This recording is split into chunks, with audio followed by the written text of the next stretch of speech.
Apoint ERP sizni kasbiy faoliyatingizdagi qanday muammolarni bartaraf etdi hamda qanday imkoniyatlar bera oldi? Apoint ERPdan keyin ayniqsa xaridorlar bilan ishlashda xaridor har doim so'raydi qaysi nimada ketyapti ishi.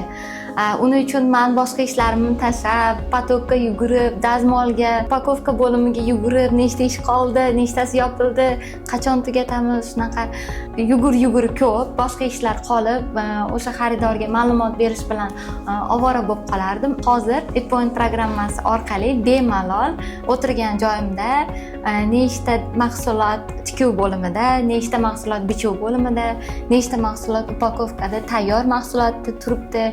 Shunisini bemalol aniqlay olyapman. Ishimda yana ham samara bo'lyapti. Bemalol o'tirgan joyimda ma'lumotlarni ola olyapman.